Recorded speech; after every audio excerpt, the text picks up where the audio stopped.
Hi everyone, welcome back to my podcast, Life on a Cassette, and today I'm going to speak about the journey of going to uni. I'm going to speak about how you apply, how do you do portfolios if you're doing art, and what are the processes of being accepted, getting into the uni that you want to go to, just those type of things. And I hope you like it. So the process starts when you are in your college or sixth form, and you're starting to make your own personal statement. So in the personal statement, you normally speak about yourself, things that you have done with your life, for example, volunteering work, projects outside college, for example, different courses that you've been doing, for example, during the holidays. So it could be Easter, summer, Christmas holidays, and even courses that you've been doing during college time, but separate. So it's two different things separately. That will look amazing, I think, on your portfolio. Not not portfolio, your personal statement, because I think universities like to know that you're involved into doing different activities as well as interested into the degree that you're applying to do. My degree is architecture, so I did two different courses during last summer. Which was, the first one was learning a software and how to create 3D imagery, and how to make a 360 angled video with the VR glasses, and as well as creating an animal, for example, which for us, we just decided to do different animals. For me, it was the Hunger Men, which was a creature that was that doesn't exist right now. The last time there was seen, it was 100,000 years ago, I think. I'm not sure. And the second course was with UAL, University of Arts London, and it was the Insight School, which I think you all should go to because they help you understand what the course will be about and what type of things that you will have to do kind of for that course, depending on what course you want to do, what type of things you want to do. For example, I did 3D interior and spatial design on that course because the architecture studio course was full at the time, and I've learned so much about the artists that we worked with. It was a really fun experience. You get to meet people inside the class, but this year was different because of COVID, so we had to do it online. But normally you would be in the classroom with them on the premises of the university. Depending on which course you apply, you go to different colleges inside that university. But this time we had to do it online, so we got materials delivered from the university, and we did the course, which was really fun. And then this fall I did the architecture studio with also UAL Inside School fall, and it was really interesting. We had teachers that actually teach the course, as well as some students giving us feedback and helping us understand what we'll have to do if we actually decide to go study architecture. They will help you with the process of creating a portfolio, preparing you for the interview, asking you questions about the university, or even the finance part where you can ask for loans and things like that. They'll help you understand when to do it and how to do it, but that's different people. Normally it's the finance from Insights that help on this part, and that is after you finish the course. we as well have help from college in my case. My college helped me with creating my own portfolio, as well as inside school. They've been both helpful in that aspect. They also helped me both with getting ready for the interview process. But it was more inside school because they know a bit more, but college was also helpful in that aspect. And yeah, after having your personal statement done, you will get feedback from your teachers. If it's too long, too short, they'll help you with all of those type of details.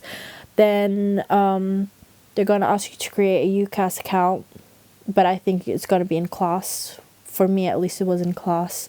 And then you just create the account, connect it to your college, sixth form, school, anything like that. Or you can also do it privately, so you just do it by yourself. Then you need to put all your GCSEs and all of the grades that you've got into the different things. If the courses are that you've done, the extra courses, if you can select them, because there's a few options of which courses you've done and what time, like the official ones that UCAS recognizes as extra courses. You can also add them there.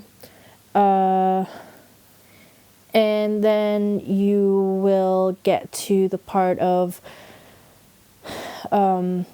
your name, your address, all of your personal details, especially your nationality and country. And then here you need to prove your status, but that's only when the universities ask after doing the application. So you have to say which country you are from.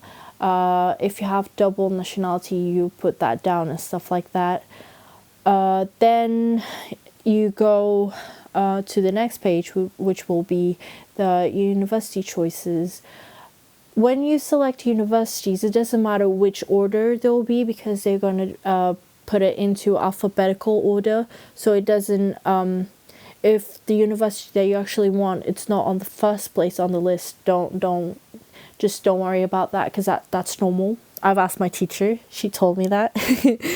And yeah, you have to wait until your teacher sees your UCAS application, does the letter of recommendation, and then it's sent off. When it's sent off, you will receive some emails from different universities if they got your application or not. Some might not send you that, but believe me, they got it.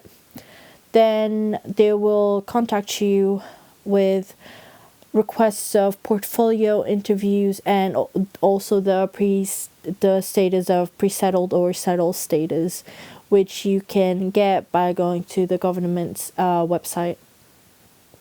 When they ask you for your portfolio, you need to go to the university that you chose, not the university that you got the email from, and then you see the specifications for the portfolio. With that, different universities request different types of portfolios. I had two different ones, which could be a website, another one a PowerPoint file, and then another one would be on pedal pad. Sorry, I think that's how you call it, which is a website that you actually put the portfolios into, and then you can write a few little notes on it. And then you just send them off. Then you most likely get an email saying that you got them. After that, but even before they ask you for your portfolio, some universities might not even want to see your portfolio and already accept you just by your personal statement, which happened to me with one of the universities that I have applied to. And it's 1 out of 5. You have 5 choices in total to choose from. You can also just do 3 or 2, doesn't matter, but you have maximum of 5. The other universities might just want to accept you by your portfolio, and they might not even want an interview, as that has happened with another 2 different universities I also got accepted in. And there's others that might want an interview with you after seeing your portfolio, and then they will want to talk about your work, what inspired you into studying that degree that you want to go to, what type of different things have made you like you are right now.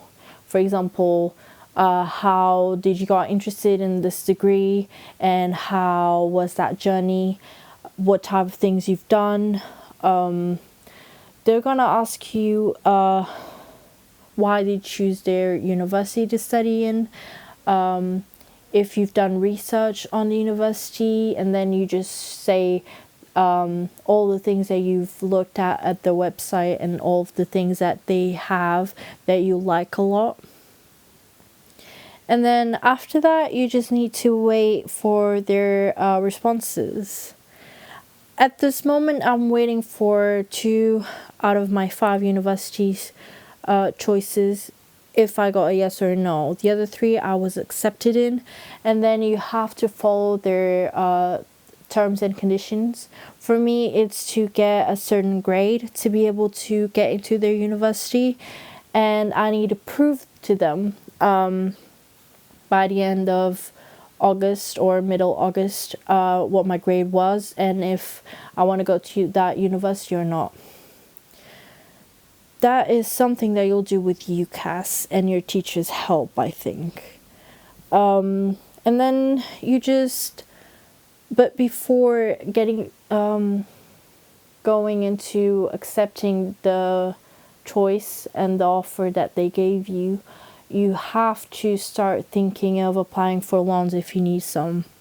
There's 2 different loans: the loan that it goes directly to your university, and the loan that it will go for you in case you're living without your parents' help, so alone, or if you are living with your parents but you need money to get materials and books and stuff like that. So depending with that, if you're living at your parents' house, you will have to give the income of the person that pays the rent and all of that, in this case would be your parents, and that would be in a different account compared to yours, so they'll never see, you'll never be able to see their income, as well as they'll never be able to see how much you got from their income for the loan. And then it is also advisable that you create your own bank account, a different one for the loans, so you'll keep everything separate, and you'll be able to control your spending with the loans and things like that. And then if you want, you can also start working, but if you are doing a full course, it will be a bit hard for you to find a workplace, because you will most likely spend most days in the university of your choice, and then you have homework and work to do. So in case you want to work and study at the same time, part-time, the part-time degree is the best choice for you, I think, in this case. And then after all that, you just start getting the information from your university of what you have to do before the uni starts. So you might have already work to do, some research tasks, or even reading tasks to do before you go to the university of your choice. And then you just have to start working and studying, but then you also have the summer to spend time with your friends and things like that. But then you need to organize yourself at the same time to do that. But that's all of it, I think. But then there's also the feeling of being anxious during this whole process. So if you're feeling really overwhelmed, I think you should speak to someone about it, like I am right now. I'm having counseling times at my college because I've been really anxious about getting the work done for my own course, as well as being in the house because of lockdown, and then also because of the university, because it is a tough and a bit complex process that you need to go through. So it is tough and it will make you feel stressed and anxious. But after that whole process is done, you just have to wait. So the waiting part is the most difficult one, in my opinion, for this whole thing. But then you can have your friends, you can speak to your friends, your family, you can decide to do different things to distract yourself, so then you'll be able to do different things, and by that it will make you feel better. You'll get distracted, and then you'll be able to do different things. Maybe you'll even find a new hobby.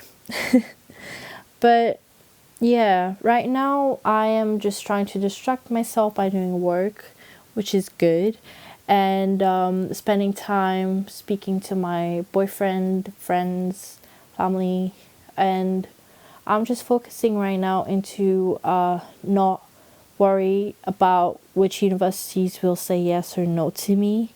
I know it's weird because I already got accepted into 3 different ones, right? But the one that I really want to go into, I'm still waiting for a response, which is really anxious, Makes me feel really anxious. But I guess now I just need to wait, put my focus into things that actually can change and can work on. So college work and my hobbies like this one, the podcast. But I also thought of doing this podcast in a way of trying to help if you are going to uni this year, or if you are going to uni next year, kind of the process is really fast. Like, this is me trying to explain the process of months into a podcast, which is in less than an hour, maybe less than a half an hour type of podcast, into all of this process and long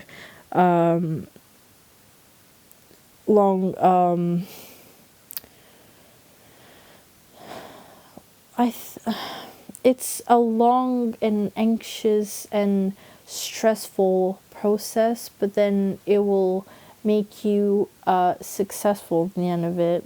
And also, you don't need to go to university to be successful. This sounded a bit wrong when I said that last sentence, but you can do apprenticeships. You can start working right away after finishing your A levels or your college work.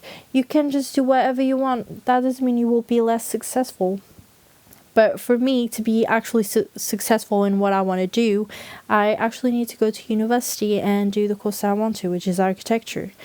But for others, it might be just, for example, playing in a bar, music, or try and find an apprenticeship for different subjects that you don't. They are also available in the university, but you prefer to do apprenticeships, which are easier because you feel like working is better than staying in the university and take lectures about it. Like I said, it's different types of processes and different types of learning methods that you can go through and that you prefer to go through, instead of doing this whole type of lecturing, homework, maybe even do some work experience, maybe, I don't know.